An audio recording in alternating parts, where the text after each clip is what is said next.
So let's say you're a successful whitetail hunter back in the east or the southeast, and you want to come out west and enjoy a real adventure for mule deer or pronghorn or elk or maybe even moose and sheep. But how do you go about it? Well, we're going to answer that question as best we can for one of our fans on this episode of Ron Spomer Outdoors Podcast.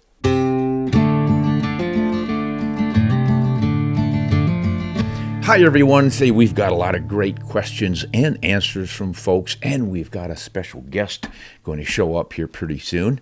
So we're going to hope to provide for you a lot of useful information and share some of our hunting adventures. But first, we want to hear from one of our patrons. This is Ethan, and he lives in Kentucky, and he's pretty successful over there for whitetail hunting. He does a little bit of guiding, too, so let's just read what he has to say. Hey, Ron, I'm currently an avid hunter in my state, as well as a hunting guide at an outfitting business. That's coming my way when my in-laws retire, so it sounds like I've got it all figured out, right? Wrong. Although I've had my fair share of hunting, as well as taking others, I still have to venture out of state for the first time to hunt by myself. It's intimidating, and I believe, understandably so. Do you have any recommendations for how someone like me would have the best chance at landing in a good area for an out-of-state hunting expedition? I could always book with an outfitter, but I look to try some do-it-yourself hunts first. What are key features to look for when finding good areas where I have no contact with locals and I have to ask questions, or would it be better off paying for a trespass fee to gain access? How do I go about it? Thanks. Well, Ethan, there are several ways to do it, and an outfitted hunt certainly is one of them, but you do have to be careful on selecting your outfitter. Some outfitters hunt on private ground where it's just slam dunk practically. That doesn't necessarily mean it's a fenced operation or anything like that. It's just that there's limited hunting pressure there. So most of the bucks, the bulls, all of the wildlife is pretty much hanging around and not overly spooked and moved and chased regularly like you might find on public land. Plus, there's a lot less pressure, so your hunts and your stalks and whatnot aren't interrupted by others.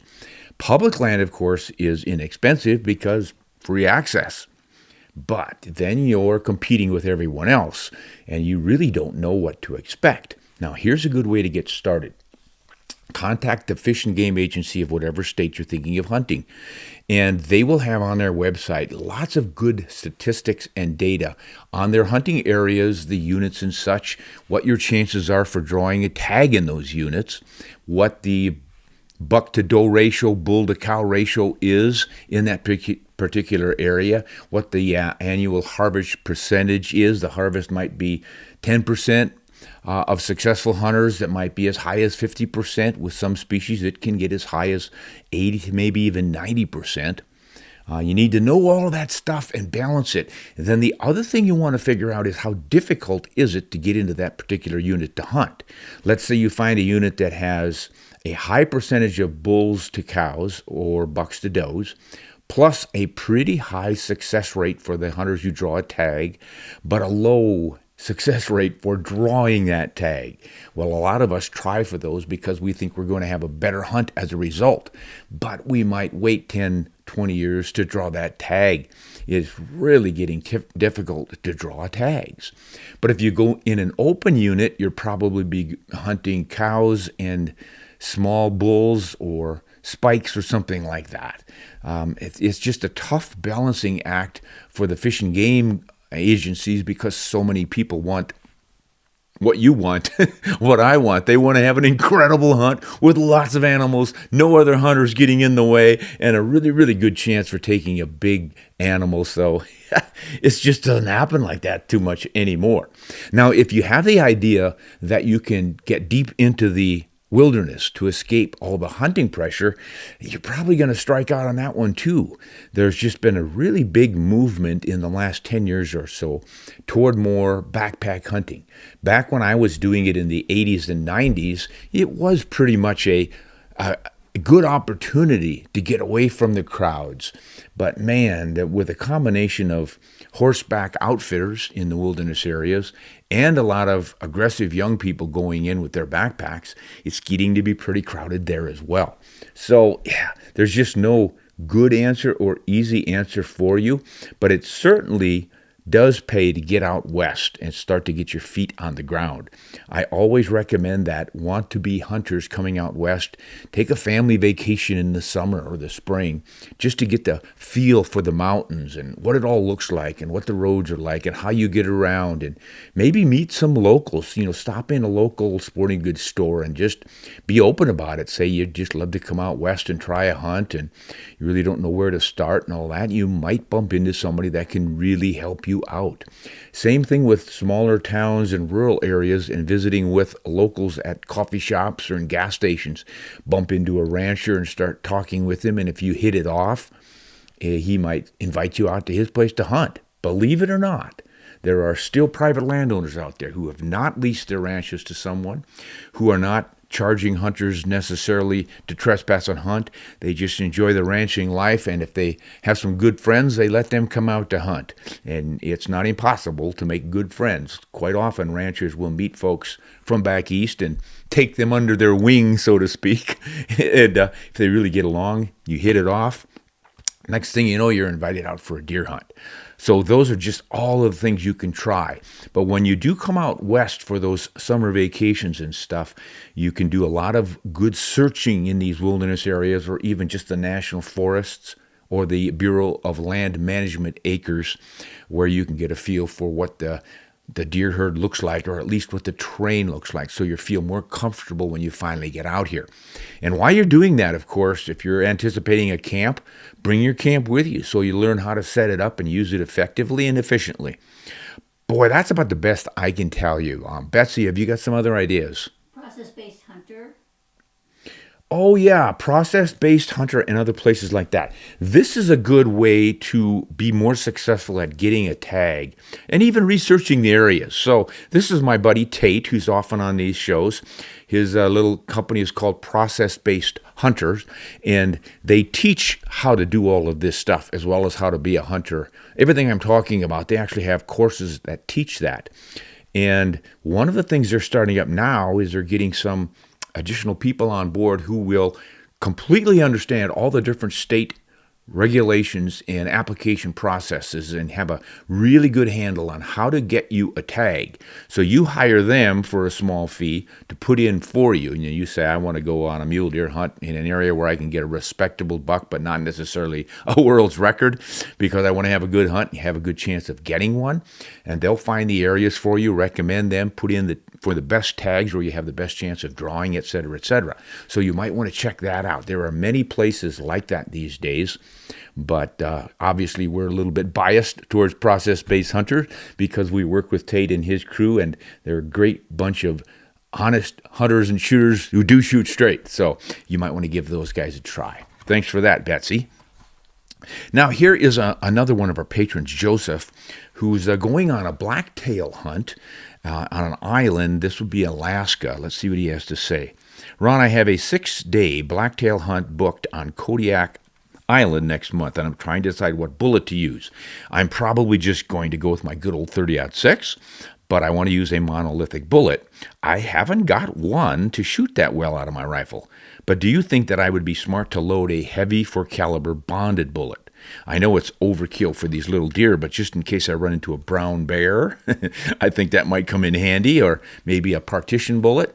So I think what Joseph is basically asking is if he is hunting in an area where there are a lot of big bears and he might have a closer encounter of the wrong kind than he really wants, what kind of a bullet can he use in his 30-06 that's going to do the job? And he's on the right track. Yes, you do want a heavy bullet, but if it's not accurate in your rifle, you might step down in weight. But then for sure, you want to get a controlled expansion bullet that's going to stay together in big muscles and bones and penetrate to the vitals.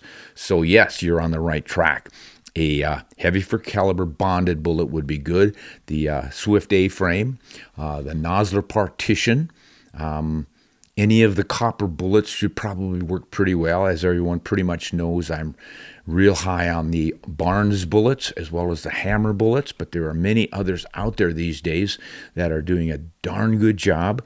And there are many bonded bullets as well. And in factory bullets these days, it just seems like the Federal really has a winner in that terminal ascent bullet.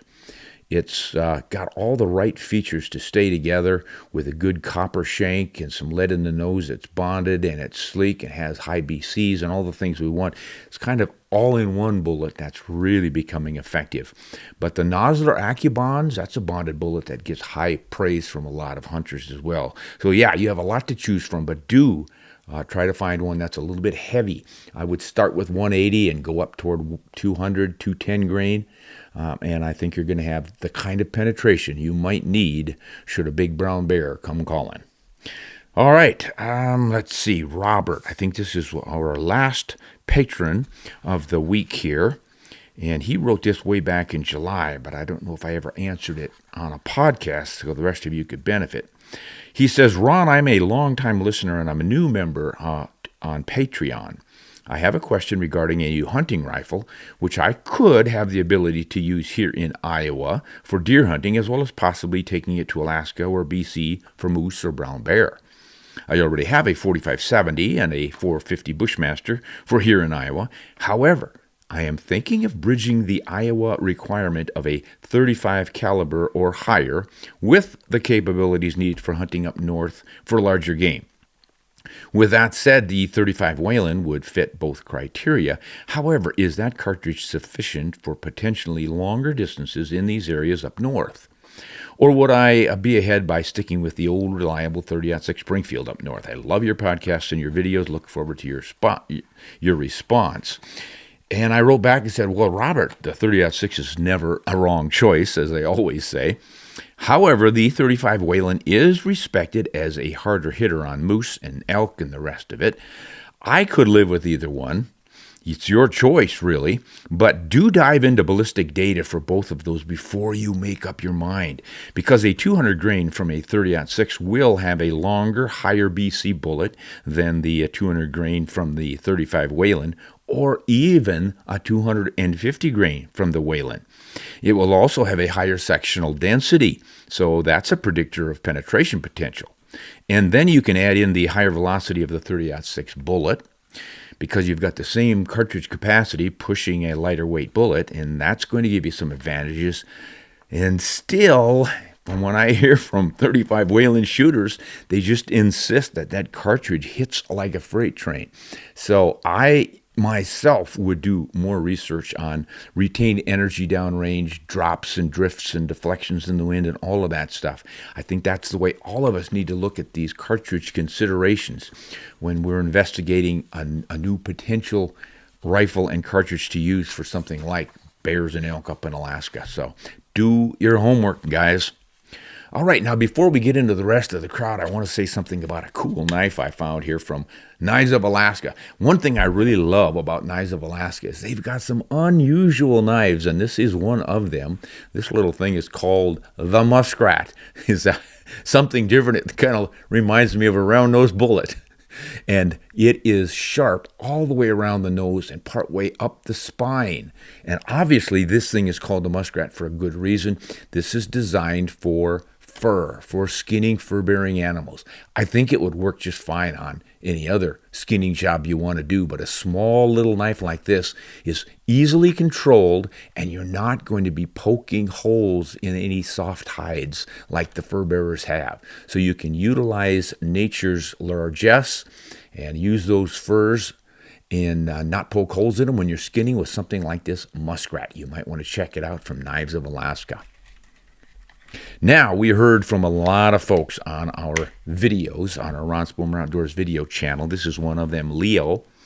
And he says, hey, I just had a rifle built in 270.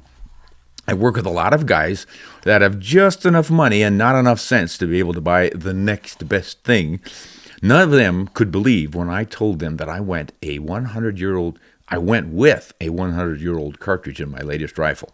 Well, I just finished load development for a 130 grain AccuBond in the 270. The powder charge I settled on averaged gave me 3,287 feet per second, and it had a standard deviation of just 4.9. That is impressive. And that was for 27 shots. Wow, that's good stuff. You are a careful hand loader, sir. The largest group of the day for me was 0.41 inches, and the smallest was 0.29. A few of those guys were at the range that day with their fancy new cartridges and rifles, and they're no longer doubters of the old man on the block with his 270 Winchester. Well, thanks, Leo. That's a good story. Glad you've had great success with that. Our 270 week videos got a lot of comments from folks like that. 270 lovers they're a group that is true to their favorite. They really love that 270. Let's hear from some more of them. This is Hardball. I have been hunting with a 270 Winchester for almost 50 years. The thing I like best is its inherent accuracy. I have been hand loading all that time, and I have found that the 140 grain bullets are my favorite, whether it's a Hornady, Nosler, or Berger.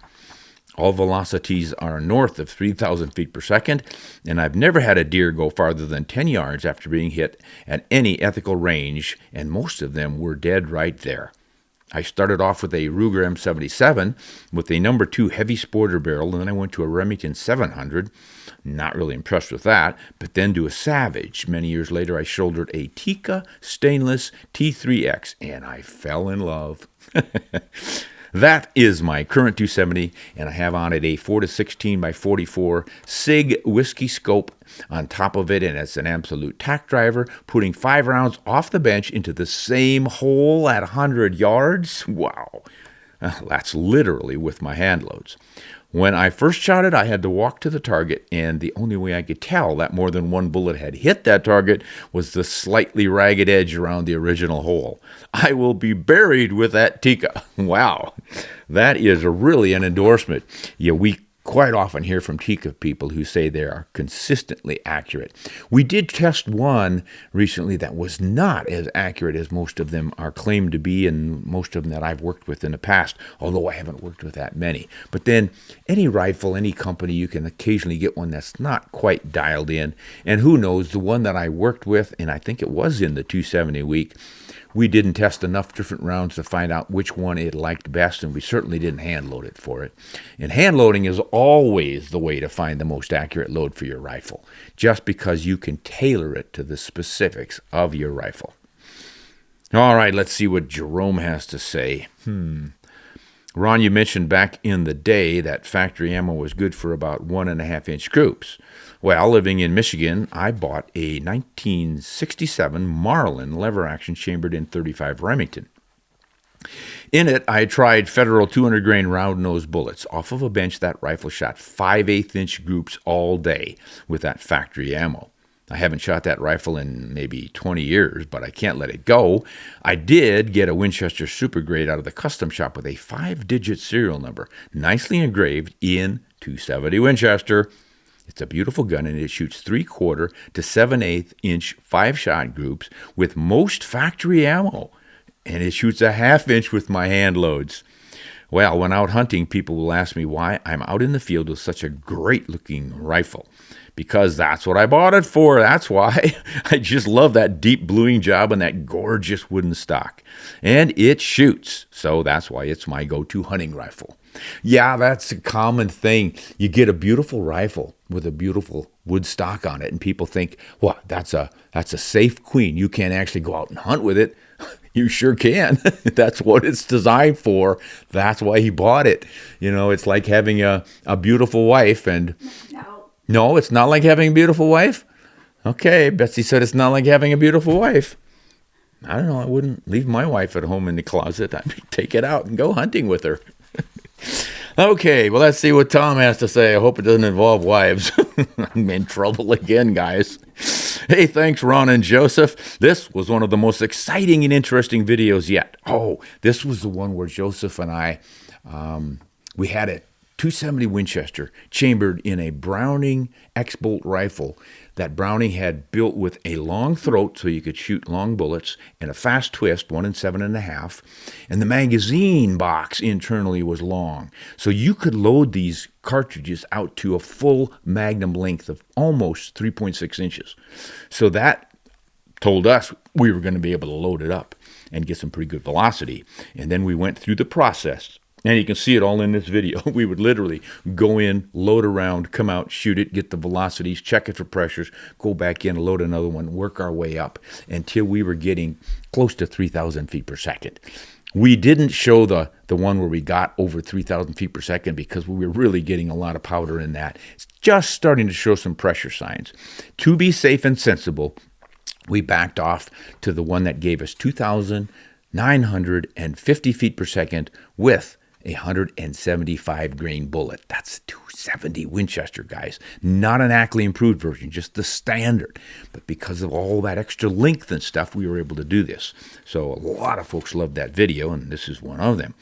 So let's continue with Tom's letter. I love the 270 and my Ruger M77 Hawkeye. I saved up all that lawn mowing money as a kid to purchase that rifle. This video gives me hope that manufacturers like Browning will rethink these older chamberings when making new guns to adapt to the times. Please keep doing more like this with other cartridges. Now I'm fighting the itch to start reloading for my own 270. Two things though. One, for those of us with 270s or thinking of that, how can we measure and determine the magazine box length of guns to see if these loads, these long bullet loads, are feasible out of those guns? And two, do you think manufacturers will pick this up and start making or listing longer guns with longer magazines? For all of you fellow commentators, does cartridge length still matter to you? It seems to be increasingly moot anymore, but I'm curious what the rest of you think. All right, well, we'll wait for people to respond to that. What do you guys think about cartridge length? In other words, do you think it's important to stick with a short action? Or is a standard length action okay? Or do you even want to stretch out to that full magnum length action? The old argument was always, well, the short actions are faster to cycle, or they have a little bit stiffer action, so they're going to be more accurate. But too many rifles that I've worked with in various lengths are accurate or inaccurate just based on that rifle. I really don't see there's a huge advantage to the short actions over the long actions. And this Browning, by the way, that had that full magnum length, that thing was shooting sub-MOA with just about everything we stuck in it. So I really don't think that's valid anymore, but what the rest of you think. Now, to answer Tom's questions, how do you measure determined box magazine length? Well, that's pretty simple. You just get inside that magazine and measure it. Just take your measuring device and see what it says. Joseph and I did it with the magazine and came up with that 3.6, and we loaded our bullets out to about 3.9 or 3.85 or something like that. I like to leave a little room from the nose of the bullet to the actual wall of the magazine, just in case. Sometimes if you try to just squeeze it in, you'll get one that's seated out maybe a smidgen too long, and it interrupts the flow and it doesn't pop out of the magazine properly and that sort of thing. For a hunting cartridge, I always want to make sure I've got smooth feeding. So just measure that magazine, and if you don't have the rifle right there in front of you, I guess you could try to get onto the website of the manufacturer and see if you can find out, or call them and ask them what the internal magazine length for your cartridges. And the second question is, do I think manufacturers will start doing this? I don't know. I thought maybe they would. I've been hearing rumors for a while. Savage was offering some fast twist 22 250s, and I think they had a couple of others. Browning's been doing it with a few, but I don't know, guys. It's going to be up to us, I think, to continue a demand for that sort of thing. I think it's a valid point, and there's no reason why they couldn't, even with the SAMI specs being set up for whatever that standard twist was. Companies have always been allowed to go up or down in their twist rates. That's why in some cartridges and rifles you're going to get a twist of 1 in 10 as a standard, but some company will go with a 1 in 11 because they find it is more accurate overall with a certain cartridge or bullet with a certain bullet length that they think is the most popular. Some of them will go a little bit faster with 1 in 9 instead of 1 in 10. It's always been out there. But if there's a demand for some really fast twists, and from a 270, you're going from a 1 in 10 as your standard down to 1 in 7.5 to stabilize these 170, 175 grain, really long bullets. So, yeah, keep asking for that. Make the demand, and I'm pretty sure they're going to do it. What do you think, Betsy? They going fast twist? Yes.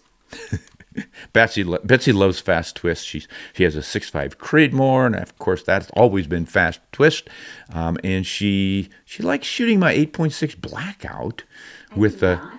You don't? I haven't ever shot it. Oh well, there you go, guys. She doesn't like that one. I thought that was you loving. That must have been one of my other girlfriends doing that one. I get mixed up sometimes. Better not. Better not. Well, do we want to introduce our special guest here, Betsy, or should we keep going through these? Finish that. Let's finish these up, and then before we go to the ones you pulled up on the computer, we'll introduce our guest. This is from Lunatic Fringe. Good advice, Ron. To put it into perspective, last year we put elk down first light on a mountain only 5 kilometers from the truck, and it took 4 good men 9 hours to butcher and bag him and get him off that mountain.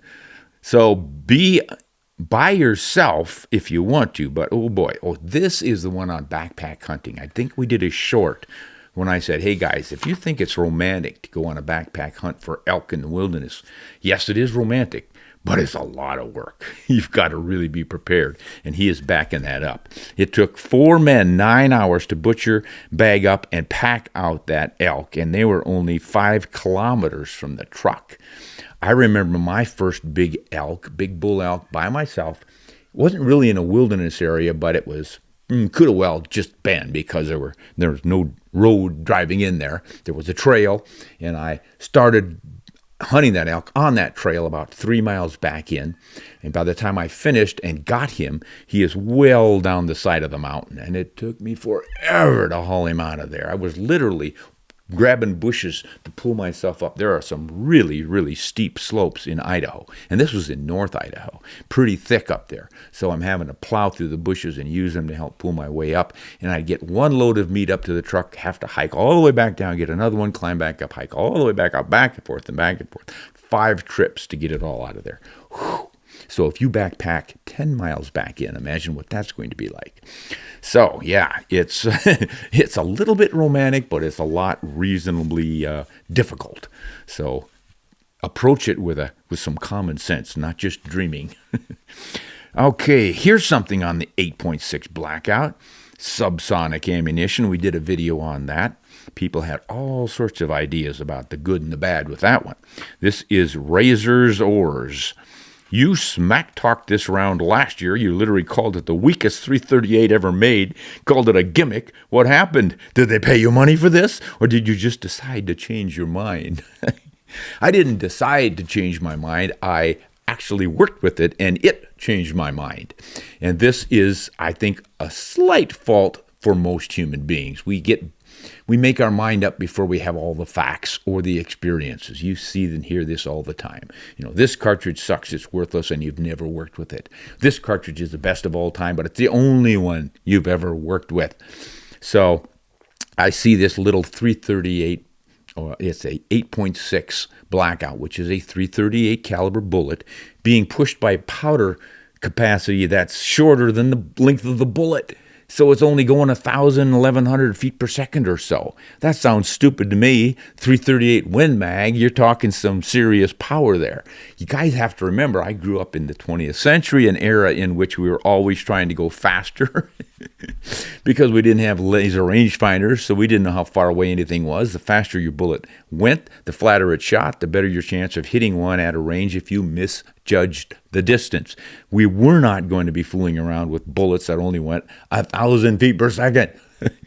But this whole subsonic thing rose about, 15, 20 years ago. They started playing around with this, and mostly because of the military. They were looking for some stealth where they could go in the dark and take out the enemy without a lot of noise and drawing attention to themselves. So what they do is they shoot it subsonically, put a suppressor on it, which helps hold the noise down, and then the bullet has to be heavy to make up for that lower velocity. So what they are essentially doing is using a modern cartridge, centerfire brass-cased cartridge, and shooting big, heavy bullets going about the same speed as muzzleloaders were back in the day. Back in the day, they would shoot a big, heavy bullet to get enough energy and penetration on the target because they could not get velocity out of black powder. You would probably peak at 1,600 feet per second. Maybe in a few rare instances they could get 2,000. But the solution was always bigger, heavier bullets.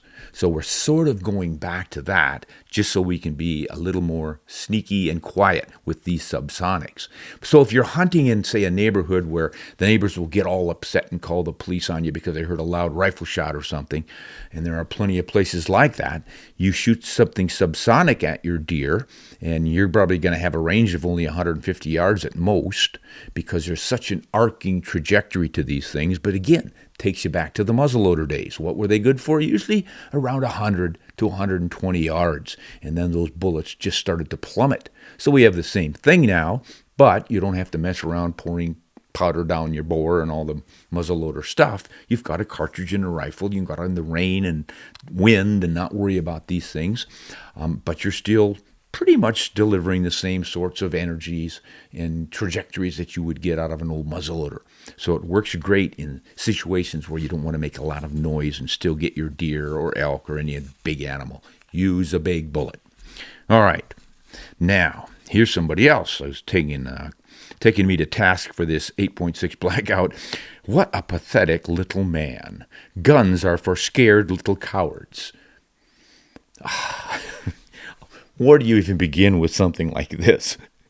I don't know. Tell that to anyone who's been accosted by some 6'5" monster, or what that could be 2-legged or 4. It could have been a grizzly bear. I think guns are for people who understand that this is a tool that is an effective deterrent and protector against untoward attacks from any quarter. There's nothing pathetic about that. Folks have used firearms as the equalizer for a long time, and this is why so many women these days are arming up because of the attacks that they sometimes have to withstand. We won't go into details. Everybody knows what we're talking about here. And if you've got a big guy and a little gal, and he's attacking her, who do you suppose is going to level the field? It's not going to be screaming for help most of the time. Okay, Daniel. Right, all Americans need to have this 8.6 Blackout in their homes. Why? What, are we at war? Is there danger that every American home will be invaded? For what purpose would anyone need this death machine? This is a real reason why America is going to SHT. No hunter worth his soul would use a silencer to hunt innocent prey. Absolutely scary stuff. Wow. Daniel, I don't know what's scary about a muffler.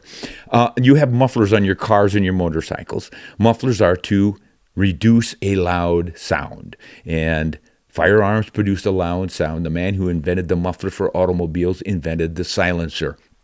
Maxim Hiram, and he called it the silencer. It does not silence, it just reduces the decibels. It just reduces the decibels of sound to safe levels. Firearms blast off with somewhere in the vicinity of 140 to 170 decibels of sound. Both of those levels are enough to damage your hearing. You have to be well below that. A silencer will knock about 25 to 30 decibels of sound off, and that makes a huge difference. And it also makes it much more pleasant in your neighborhood during deer season or any other time to not have to hear a big muzzle blast if you're in fairly tight environments with a lot of folks around. So I don't think there's anything scary about it. I have never heard of someone being killed with a silencer unless it was taken off and whacked over the head like a blunt instrument. And FBI statistics, I guess, if I remember right, more people are killed by blunt instruments, hammers, rocks, pipes, than by firearms in the U.S. every year. So there's your scary tools. So yeah, do Americans have to have a silencer or an 8.6 Blackout in their homes? No, they can have whatever they want in their homes. If you feel safe in your home with nothing to protect you but a phone call, 911, go for it. But I am not going to deny you or anyone else the God-given right to protect yourself with whatever tools come handy, whether that's your fist and jiu-jitsu or that big rock or a baseball bat or a shotgun or whatever you choose to use. This is part of being a free American and able to express your opinion and defend yourself and your family as you see fit. Thomas, what do you have to say here? Thomas, I would read the rest of what you call yourself online here, but I think you must be Czechoslovakian or something. I'm seeing a whole lot of consonants and not too many vowels in here. Hi, Ron, I need your advice. I am from Ireland. Well, I thought you were going to be from Czechoslovakia. I am from Ireland, and I hunt fallow deer and red deer. Now, red deer are quite big. Stags might weigh up to 220 kilograms, so that's getting up there toward 500 pounds, I believe. So my comfortable, ethical distances that I'd like to stay in are about 300 meters. I'm shooting a 6.5 Creedmoor, and I've never had a problem using that with an ELDX bullet. I like the caliber. With this light recoil, I can see the target after the shot. But I'm in the process of getting a custom rifle, the one I'll hunt with for good. I am thinking about what caliber should I go for. Should I stay with that Creedmoor or go with a more punch, like say a 6.5 PRC or a 270? Then would the recoil be more or uncomfortable? A lot of talk in the internet about all of this, and they're all good, but what would you do? Well, what I would do is not necessarily what you will do, but considering my size, I'm not exactly the Jolly Green Giant. I don't have a lot of body mass to withstand recoil, and yet recoil doesn't bother me. Just last week, I was with a bunch of other writers and influencers shooting some new rifles and ammunition with some pretty heavy bullets, 300 Win Mag, 195-ish grain bullets, so some substantial recoil with some of these, and a lot of the guys were complaining about their shoulders and whatnot, and I honestly didn't feel any uncomfortable recoil, didn't have any bruised shoulder, any muscle soreness. The only muscle sore I had was my neck from shooting prone. I hate it when they make you go out in these shoots and everybody gets down prone on a little bipod and you're scrunched down there trying to see through this thing, and you lie there while they talk about this, that, and the other thing, and you wait for the guys down the line to shoot until it's your turn. And by the time they get to me, I practically knocked myself out. But the recoil didn't bother me. So if you are real recoil sensitive, you are on the right track with this 6.5 Creedmoor. I mean, that's one of the reasons it is so popular. It's not the fastest thing in the world, but with those high BC bullets, it shoots flat enough and deflects minimally in the wind. And even though it's not a big powerhouse, as you've seen, it does the job on game. And I have friends over here who regularly take elk with them, no issues. I haven't heard that it's any less effective than the 270 or even a 280 or 300 Win Mag. It just seems like the right bullet in the right place is always the right answer. But if you do want to up your game a little bit, yeah, both of the 6.5 PRC and the 270 are good options. I kind of consider those to be twins in performance out to sensible hunting distances, and 300 yards is certainly that. I think they're going to be just about the same in performance out to about 500 yards before the slightly higher BC bullet from the 6.5 begins to take over. So either one of those would work well for you. Do you want a traditional thin standard length action, or do you want a fat cartridge in a short action? That kind of help you decide. The fat cartridge like this one versus the longer skinny cartridge like this one, there's your difference. The performance, though, are going to be about the same, and so would the recoil. But I don't think either one of those has too much recoil. Certainly not for me, so you can choose for yourself. All right. Well, thanks for that, guys. I hope I helped out or at least gave you a few good ideas. And now I think it's time to introduce our very special guest. This is someone with whom I am well acquainted, and I think you're going to understand why as soon as... there she is, boys and girls. Now, why is Betsy on the show? Well, probably backed by popular demand. But no, yes, you are, honey. Everybody loved you. They said I should quit and you should be the new Ron Spomer. Now, so why are you here today, my dear? Well, you were gone as a substitute elk guide. I was gone as an elk guide. For 2 weeks. Emphasis on substitute. The substitute teacher didn't quite live up to the billing. Anyway, so I was stuck with all this produce from our garden. Pears, peaches, cucumbers, tomatoes, grapes. So Boy, the grapes were producing big time this year. So what happened is last winter or sometime we got from a company sent us a food dryer, Excalibur. Excalibur food dryer. And it sat there. Because they sent it to us in winter where we had no food to dry. No food to dry and no electricity. But you are obviously drying some food now. Right. And that's what you're showing us. Yes, I am so impressed.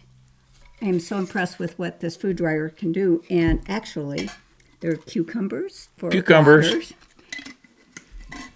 I want you to... No, but what taste these. These are our grapes. I've got great news for you, honey. Grapes and cucumbers. That is grape. Nice. So I just wanted to show you what I've been doing and how impressed I am with this food dryer. I am not. Are you advertising the Excalibur food dryer? I am actually advertising that because I am so impressed. I didn't think I would like food drying. I didn't think it was going to be something that I appreciated or liked. Dried food, Yeah. How good can that be? Fabulous. Just pretty good, yeah. So now we can use these cucumbers in any recipe, reconstitute them with water. Yes, I like water with cucumbers. Okay. Now here you have little tomatoes. Oh, we've got tons of little cherry tomatoes to do. And some of the peaches. Boy, the trees produced pretty well this year. So the thing I liked about it was I was afraid, since we live off grid, that the electricity that it would use. But it's only 700 watts, so it's doable for us. And we need to do it while the sun still shines. When we live off grid, guys, and the issue we have is in winter, you don't have much daylight. And we're pretty far north, so the sun's pretty low. So we don't start picking up power until probably 10 in the morning, really. And we're so cheap because we feel like we failed if the generator comes on. I wouldn't say cheap, honey. We're concerned about the environment. We don't want to have to burn anything. I said we cheap, want to use cheap? Cheap. Cheap. She did say cheap. Okay, I admit it. I've always been cheap. But anyway, so when the generator comes on, we feel like we failed. Yeah, so we don't want to be running any kind of high-power appliances and things if we don't have to in the winter. We're pretty conservative. But so now we've got good sunshine yet early in the fall. The garden started to produce like crazy right when I had to go to elk camp. Wasn't planned, but... You were a substitute. I was a substitute. Somebody didn't make it, so I had to. So I was gone for 2 weeks right when the garden was cranking out everything. So Betsy's here going, what do I do with all this food? So she dried it for us. That's wonderful. Now we're going to try it on meat. We're going to get our deer and I'm going to dry a bunch of jerky. We didn't get our tags. Well, I'm thinking of going up north for a whitetail. I haven't talked to you about it yet. I probably won't make it, but and I'm going to South Dakota, and I've decided to swing through Kansas and try a bow hunt there for a few days. So 2 or 3 deer are probably coming. So we're going to have to make some jerky. Okay, sounds I always good. make jerky in the oven, but I want to try this air dry thing. Is there just a small heat source in that? Feels kind of warm when I walk by it. No, it's warm. It's warm. It just takes a while. But there's a lot of air cycling through it. It's great. It's seven shelves. I am so impressed. It's small. It's compact. It's easy. Well, we want to thank Betsy for the report on the Excalibur food dryer. I never thought I would be shilling for a food dryer, but I'm not shilling. She really likes this thing. I'm shilling for books, guys. We just got in another shipment of the 7mm books. So if you haven't picked one up yet and you want to know all about 7mm cartridges, just about every one that's ever been made is in this book. Now, there are 1 or 2 new ones that have popped up since, so we'll have to add those in another edition. But for now, you can pick these guys up, Ron Spomer Outdoors website. And you can also get one of our predator hunting books. These sell pretty regularly, especially this time of year when everyone's going out and thinking, hey, I want to try to get some of these fur bearers. And exactly how do I go about it? So pick any of those books up, we'll sign it for you and put some special message in there if you'd like. It's all on Ron Spomer Outdoors website. All right, now Betsy has given me a whole bunch of people commenting from all over, asking me questions, and we have Braxton, Oklahoma. Hi, Ron. I wanted to ask your thoughts about the .243 Winchester versus the 6mm Creedmoor. Personally, I own both, and I find myself going to the 6 Creedmoor more than the .243 for deer and coyotes. Thanks. Yeah, well, you seem to know all about it already. I'm surprised you're asking me because I also have one of each, but they are quite similar. The advantage of the Creedmoor, of course, is that it's one of these newfangled cartridges that's all set up for the long, high BC bullets, and that's its advantage over the good old .243. That said, the .243 Winchester has been a consistent and stellar performer on deer and pronghorn and coyotes in similar-sized games since 1955 when it came out. It's just the .308 Winchester cartridge neck down to hold a .24 caliber bullet, whereas the 6mm Creedmoor was a 6.5 Creedmoor neck down to hold the same bullet. So the twist rate in those rifles is what makes the big difference. You can custom build a .243 Winchester with a fast twist barrel and then shoot these bullets, but the 6mm Creedmoor is already set up for it. It's just a lot simpler to buy that rifle. Got some pretty inexpensive ones out there, and then you can shoot the 108 grain bullets, and I think they'll even stabilize some of these 115 grain bullets now, so you might want to look into that for sure. But I don't think the deer are going to notice a heck of a lot of difference, but what you will notice is that there will be less wind deflection at range. So when you're getting out there toward 300-400 yards, you're going to have an easier time hitting your target with the longer bullets out of that 6 Creedmoor. Neither one of these is throwing enough energy, I think, to be a real long-range game cartridge. But then again, I also don't think that many of us should be shooting at extreme range for game anyway. So if you're a sensible hunter stalking within 300-400 yards of your smaller deer and antelope and whatnot with a .243 or a 6mm Creedmoor, I think you'll just find it a little easier to put your shots precisely on target with that 6mm Creedmoor. That said, I still love the .243 Winchester and the equally old 6mm Remington with more traditional bullets, and I do just fine with those. So all of us get to make up our minds on those, but it is pretty impressive what that 6mm Creedmoor is doing. Now, Daniel from Missouri, I have hunted deer since I was 12 years old, and I'm 51. I've convinced my wife to let me go on one trip, and I'd like to go mule deer hunting in Idaho. Is there any unit in Idaho, the government land, that you know would be a good place for someone that's out of state to go? It would have a good chance of getting a mule deer. I would plan on camping out. I've been in law enforcement for a big part of my career, and once I was the chief of police. Now that I'm getting older, I work part-time for a small town, and I also work for the county part-time. I watch your videos on Facebook and on YouTube. I appreciate all your advice and wisdom. That's why I'm asking someone like you who could point me in the right direction on a unit in Idaho that I should check out. Thanks so much for your time. Yeah, Dan, it's like I said earlier when I was addressing this question from one of our patrons about coming out west for the first time and finding a good hunt. It is difficult. It's challenging, even for us who live here. The regulations change from year to year.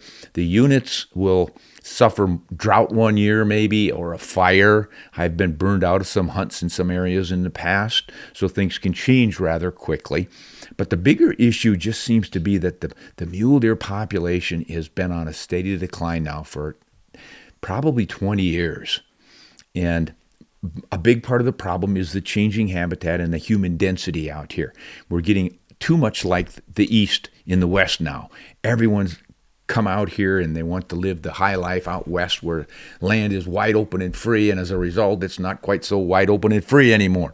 So it's more challenging to get a tag, and in the areas where you get that tag you're going to find more hunters, fewer deer, more traffic, more just it's just not a sunny look. But there still are great places. People still kill big mule deer every year. They just have to work harder at it. And that's your challenge because you don't live here. The guys who are living here, they're out scouting all the time. They've got their big spotting scopes up and they're checking areas that traditionally have good deer, or they have been here long enough with their family members. They kind of know where to go and what to look for. And boy, for somebody just getting here for the first time, that's extremely challenging. So if you can, go to the front end of the podcast where I talked about going to the Fish and Game websites and getting all the statistics and things, and then use something like Hunt Stand or Onyx maps on your phone to help you locate these areas and look at the terrain features and whether there are crops there or not. One of the things with mule deer is if you can get good public land with forests and or grasslands, brushlands next door to some private property in which there are crops, those are a magnet. Alfalfa fields, freshly planted wheat that's green in the fall, anything like that is going to pull in all these mule deer that are kind of tired of their dried up diet on the native rangelands. So that's one way to help locate them. Getting permission to hunt there, that's a little more challenging.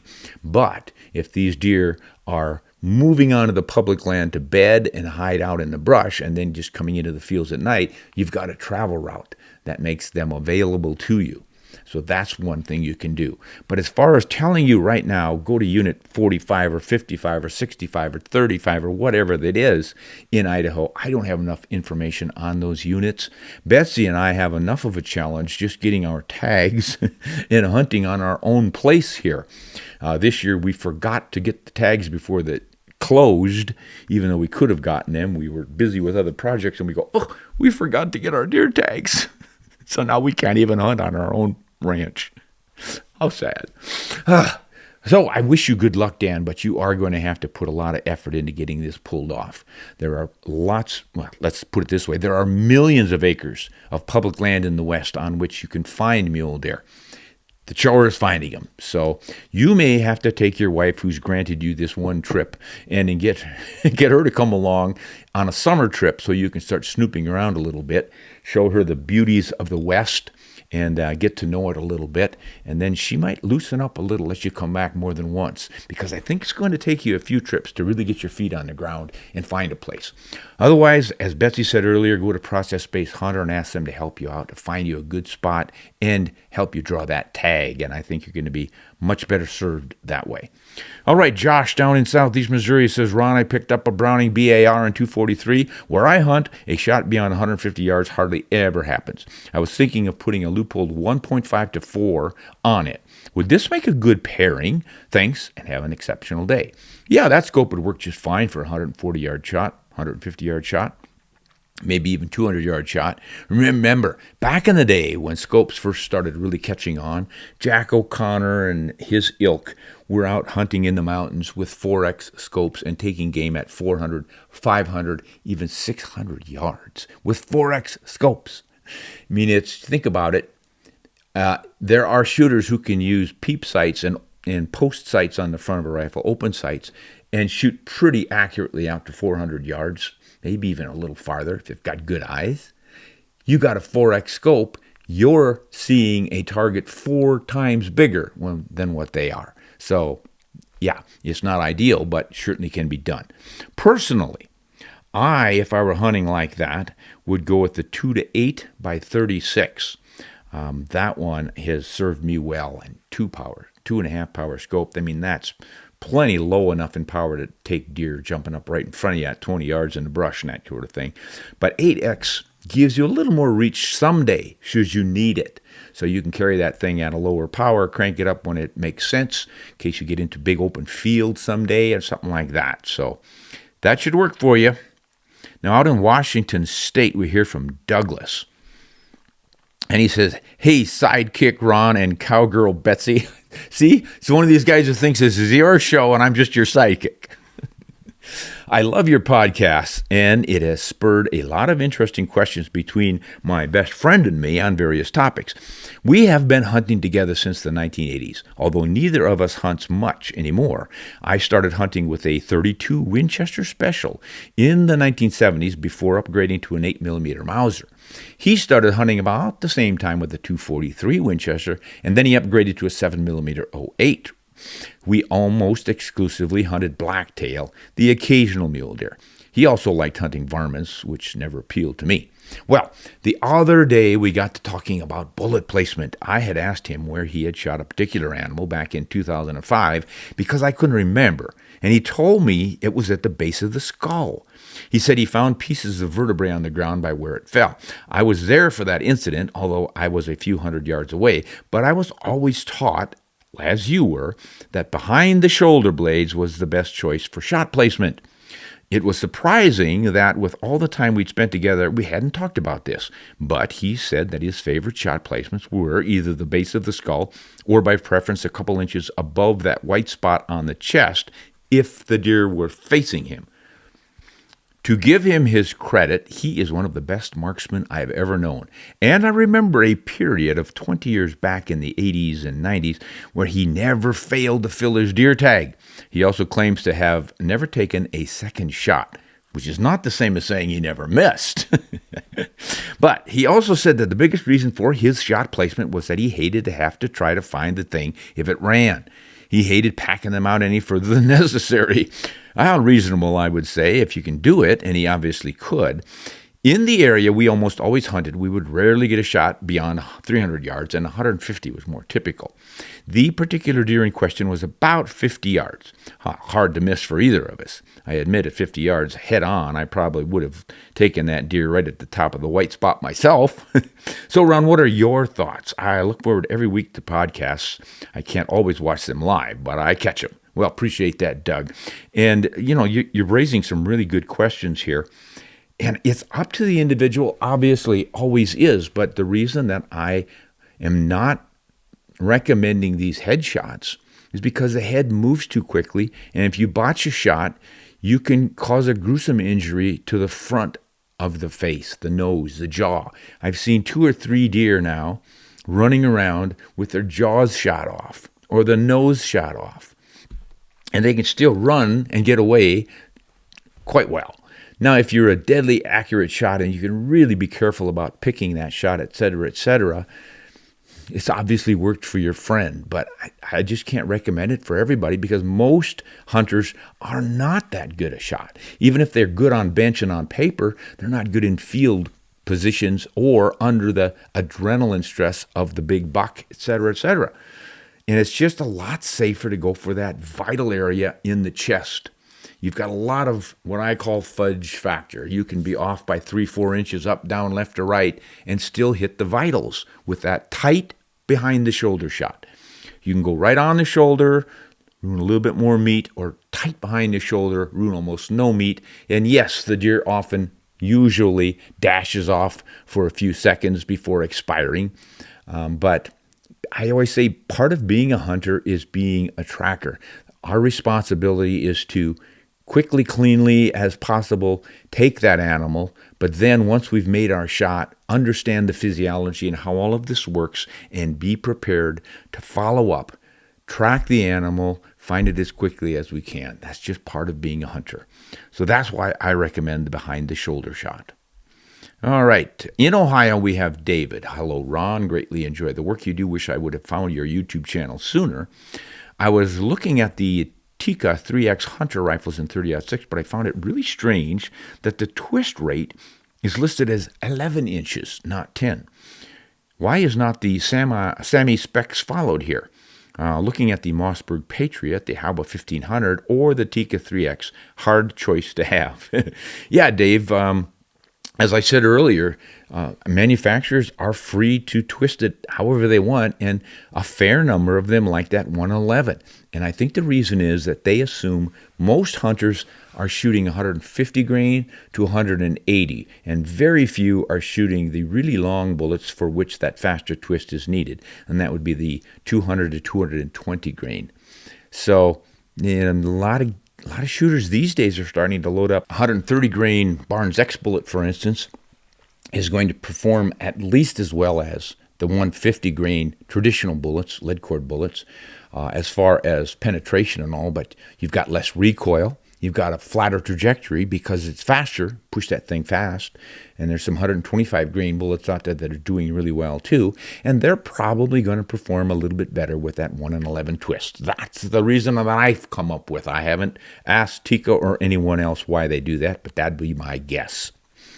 All right, Robert in Kentucky. I have very much enjoyed your podcast, and I do enjoy the varied topics. Now, you are an avid hunter with multiple species to your credit, while the largest I have hunted is a whitetail. What is so important about bullet weight retention in medium to small game? Years ago, I began hunting whitetail with a 30-30 and 150 grain hollow point Winchester ammo. Getting tired of seeing game just beyond that 30-30 range, so I went with a 30-06, and then soon I was hand loading for it. I'll also add that after getting the range, most of my shots have been less than 150 yards and quite a few under 100. I think the longest was about 350 to 375. While most will tell me not to use this, I loaded mostly with IMR powder and a 168 grain Boattail hollow point match bullet. I have taken many whitetails with only a few that ran. Most just dropped and never got up. My bullet came completely apart inside and never left the animal. I prefer this to the bullet traveling through, simply to the fact I do not have to worry about any idiot that came in without his orange on or has taken it off. When hunting in the cedars, you have no idea what can be just a short distance beyond your target, as your ears are the only giveaway. So my preference for the bullet to come apart, and I usually use lighter weight bullets for that reason. I also found early on that I don't like to track an animal after a shot.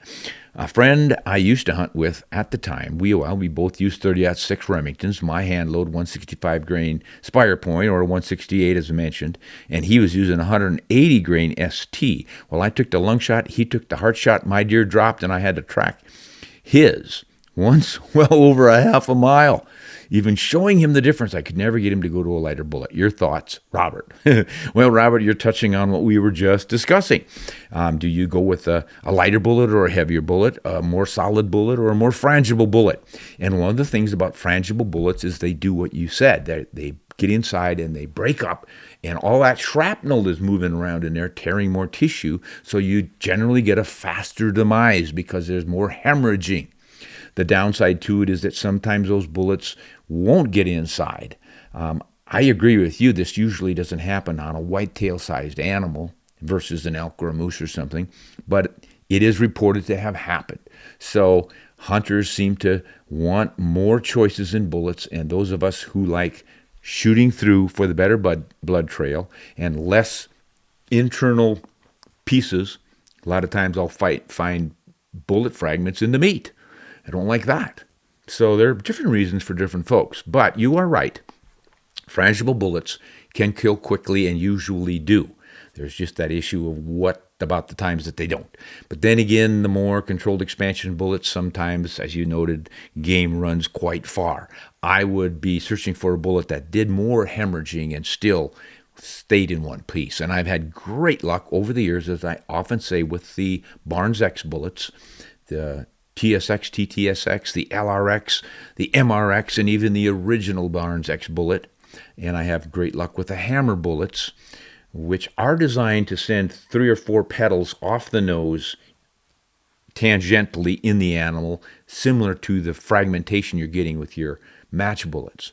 So kind of a compromise there. You guys might want to look into that. There are several other bullets out there that are all copper that are designed to do that. So we've got a lot of options these days. So, that's basically what's going on. And as I say, we all get to make our choices on that one. Good luck with whatever you roll with, Robert. As I always tell folks, hey, if it's working for you, there's no need to change. If you want to experiment, go for it. But if it ain't broke, don't fix it. Hey, from Australia, Joe. What's up there, Joe? He says, what are all the double rifles known for dangerous game, like elephant, hippo, and buffalo, and what cartridge calibers are they chambered in, and can they be ranked in increasing velocity and bullet weight, and in what historical order of appearance were the important advancements made, from black powder, for instance, to smokeless, or some rifle or cartridge design feature that gave an edge over predecessors, solving some prior problem? Oh boy, that is a big topic, Joe. Basically, the way it started off with, of course, muzzle loaders back in the day, and they were shooting shotguns, and I think they eventually rifled those. But back when, they would just take a really big shotgun, like a 4-bore or a 2-bore, and shoot big chunks of lead at the big animals to try to stop them. And they weren't all that successful because black powder can only push those about so far. And a round ball does have a high sectional density, so penetration was pretty puny, et cetera, et cetera. Well, then when rifles came along, and some of the bigger black powder rifles were developed to offset this. So they'd have a long, elongated bullet, which would increase penetration, and then you ended up with things like the 500 Nitro Express and the 450 Nitro Express and the 470 Nitro Express. And they were, some of them were originally black powder, but when the nitrocellulose powders came in, that's when the velocity increased and things really started to be effective. But the idea of the double loader came from those shotgun days, the early days, and they were beloved because you had 2 instant shots, bang, bang. No mechanism to break, reload, malfunction should a buffalo or an elephant be charging down upon you. So they've always been real popular for dangerous game in Africa. And yeah, if you want to talk about ranking them and increasing velocity and all the rest of it, that's all been done before. When each one was developed, oh my goodness, we'd be here for hours discussing all of that stuff. There are some good books out there. Sporting Classics magazine has a good publishing company branch. Go to Sporting Classics and look for their book publishing area, and they have got a lot of the old books as well as new ones discussing these big dangerous game cartridges and all of their history and all the rest of it. And it's pretty fascinating stuff. One of the better books on it was by John Taylor. Forgotten the title of it, but he goes into great detail on all these cartridges from, I think he did it around the 1950s. That is a great book. So just look for John Pandoro. That was his nickname over in Africa while he was poaching elephants. He's got some good information on that. Okay, and the final one we have, it looks like, from Alberta, and that's Vasi. Ron, I love your show, and I always enjoy listening to you and Betsy on my commute to work. I'm going on an elk hunt this September, and I'm looking for the right bullet for my 30-06 for the job without breaking the bank. I'd love to use a monometal bullet, but these are almost $100 per box up here. Welcome to Canada, I guess. They're getting pretty steep over here as well. I am wondering if you would recommend using the 165 grain Norma Onyx, that should be Oryx premium bonded bullet. If I'm not, I'm just going to have to skip a lot of coffee to save up for some Barnes bullets. Always hunt honest and shoot straight. Hey, Vasi, that Oryx bullet will work just great for you. That was designed for maximum weight retention.